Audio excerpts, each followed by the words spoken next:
Fish people, it's Brittany, and today I am bringing you my September wrap-up and book haul. This is the second time I'm filming this video. Just filmed it and lost all of the footage. So, here we go again. I read 8 books this month, which isn't as many as I thought I was going to read, but I'm still pretty happy with what I read and how many books I read. I did read some pretty big books, and I am sorry this video is going up late.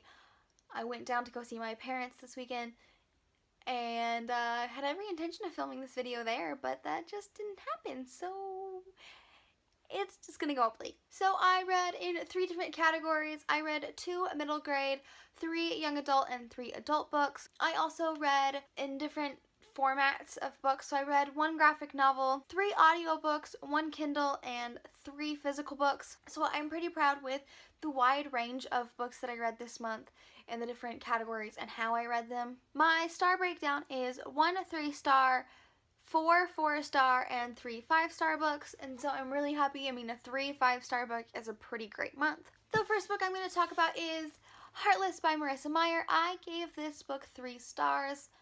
Oh, it is so sad. I didn't want to give this book 3 stars. I wanted to love this. Marissa Meyer is the author of The Lunar Chronicles, and I absolutely adore those books. I love them all so much, but this book just fell very flat for me. This is a retelling / origin story of the Queen of Hearts before she was the Queen of Hearts and how she got there, and that premise really interested me, but it just didn't... I, most of the time, enjoyed reading about Kath and Jest, her love interest, but this book was just way too long for what it was. This book mostly happened within the last 100 to 200 pages of the book, and I think the rest of this book was just kind of filler. It led up to the ending really well, but it also just makes me really sad. I don't like reading about books where dreams don't come true and you can't be with the person you love. It's just like, it makes me sad, and just sometimes I'm just like, I don't understand why. Like, why not, right? And the reasons why not in this book are semi-understandable, but also horrible. I do not like Kath's parents in this book. They are just absolutely the worst and horrible to their daughter, their only daughter. And you're like, could you be better parents, please? And a lot of the other characters I didn't really like either, and I don't think that all of the characters were really well fleshed out, and I can understand why a lot of people enjoy this book, especially if you love Alice in Wonderland. This does give you a new take on the book, but this just wasn't the book for me. The next book I'm going to talk about is The Vegan Way by Jackie Day. This is 21 days to a happier, healthier, plant-based lifestyle that will transform your home, your diet, and you. This is all about becoming vegan in 21 days and the different steps that are required to become vegan. I am already vegan, but I got this book as a resource to have around and for more facts and information, and also maybe just like a few more recipes. You can never have too many recipes, right? I gave this book 4 out of 5 stars. I don't agree with everything she said in here, and if you read this book, you should form your own opinions and not just like read hers and take hers. Her journey is very interesting, and what she has to say is very interesting, and this book is really informative and a really great resource to have around. I did tab a lot of the things about this book, so I clearly really enjoyed it. So if you were thinking about going vegan or already vegan, I think that this is a wonderful resource to pick up. The next book I'm going to talk about is Giant Days. I don't remember who this is by. This is a slice of life from college graphic novel that centers around 3 friends. I really enjoyed this. This was a light, fluffy, easy read. Really lifted my heart. It was just so enjoyable to read.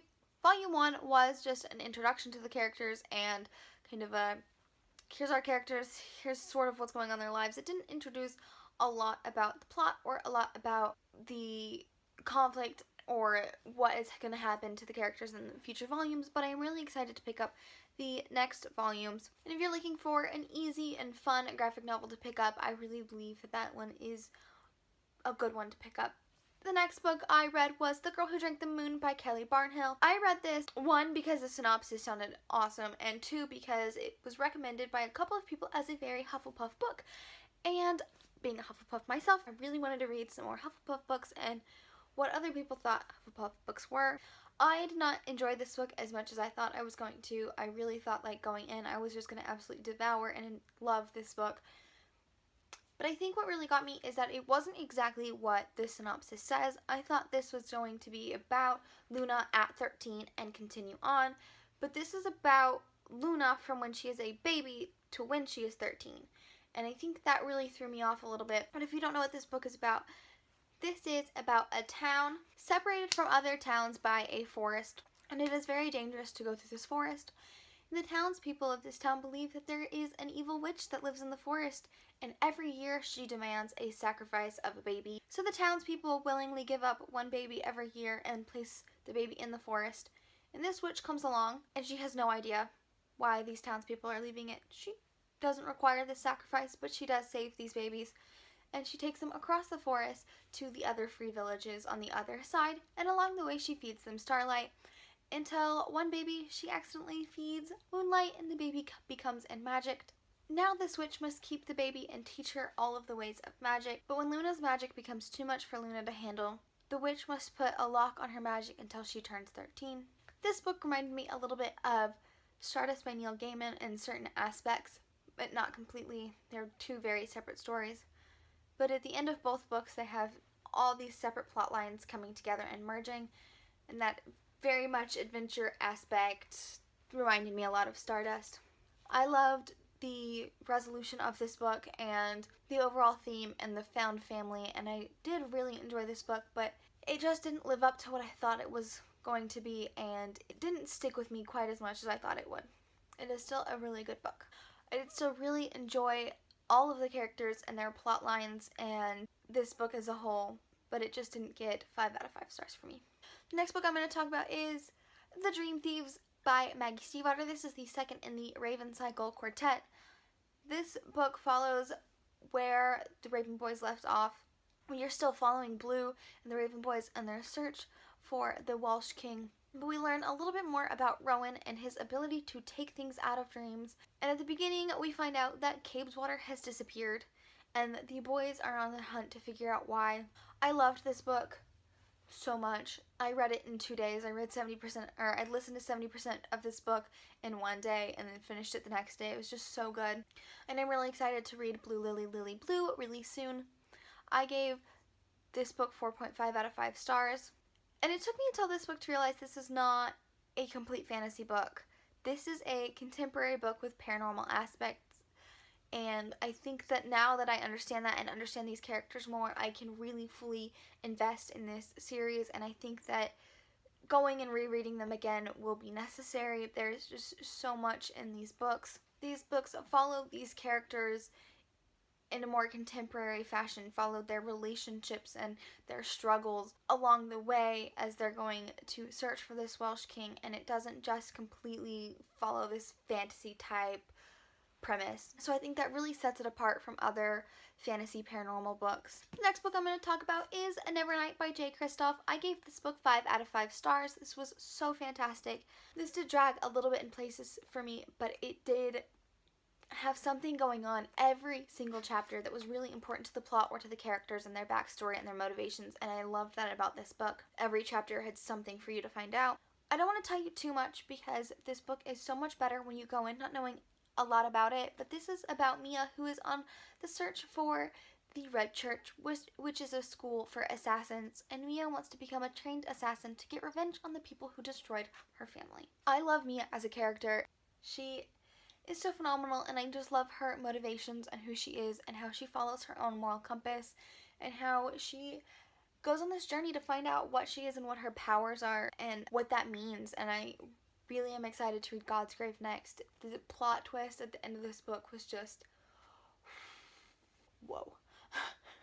This world is so phenomenally written and constructed, and it is so deep, and it is not a surface level world. There is so much going on in these books. It is so detailed. You get backstory from about the gods and goddess who play a really big part, but you also get funny little quips in the little notes section at the bottom about random stories, and there is just a lot of history and backstory, and you get to learn a lot, and this is a very deep and detailed world and book, and it's just absolutely phenomenal. The next book I'm going to talk about is Mistborn, or The Final Empire by Brandon Sanderson. This book is about a thieving crew in Luthadel who is going on their biggest heist yet to overtake the Final Empire. Of course, this book is so much more, but just like Nevernight, I believe that this book is better going in not knowing so much about it. You get to discover the world and its depth and its beauty and the depth of this plot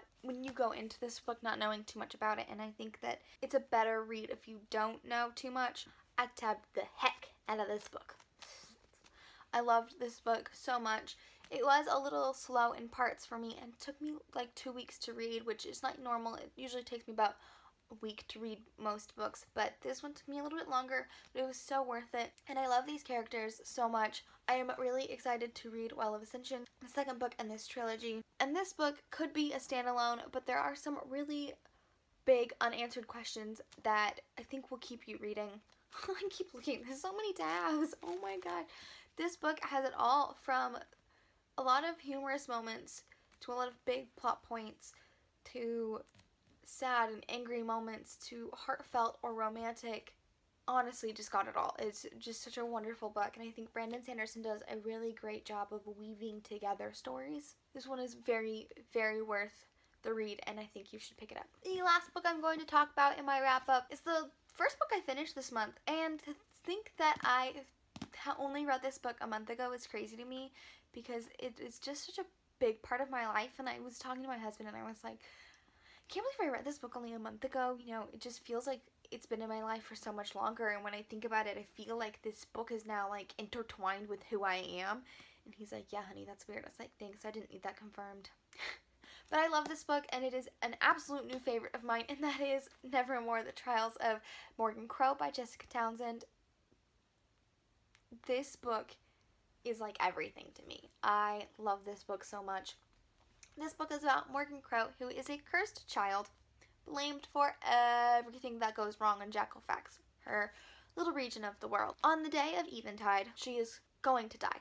She knows that. She's known that for as long as she's been alive. Everyone knows that. But before the clock strikes 12 and death can take her, her patron whisks her away to Nevermore, and she's saved. But the only way she can stay in Nevermore is if she makes it into the Wondrous Society, and to do that she has to pass 4 trials. The last trial is the talent trial. It's the same every year, but the 3 trials leading up to it are trials that are kept secret until close to the time of the trial. Morgan has to work her butt off to pass these trials, and if she fails one trial, then she is out and sent back to Jackalfax to face death. Along the way, Morgan has to figure out what her talent is, and she meets wonderful characters who become like a found family to her, and that is something so new. And her patron is so wonderful. Jupiter North is such a wonderful role model, and he's such a wonderful adult. He is as whimsical himself as this book is, but he is so helpful and kind to Morgan. This book is so whimsical and magical and very much has Harry Potter vibes while being enough unlike Harry Potter to stand on its own, and I think everyone should pick up this book. It is so fantastic and wonderful to read. Now I'm going to talk about the books that I bought this month, and I'm going to start with Nevermore.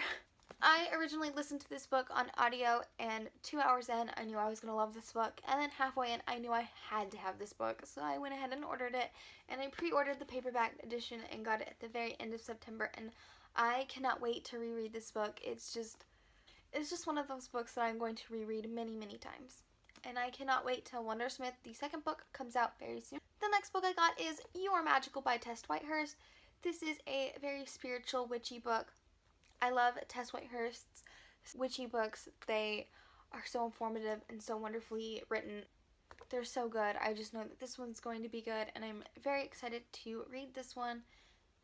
This is all about how you are innately magical, and you don't need anything other than yourself and your strength to be magical and to do magic, and I just think that this is going to be a great book. It is also very short, so it's going to be a nice and easy read, jammed pack of information.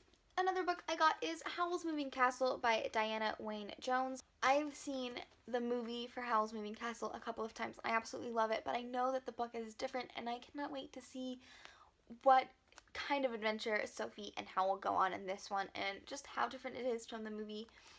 But I love these characters so much, and I am so excited to read this. And the last one I got is Lando of Stories, The Wishing Well by Chris Colfer.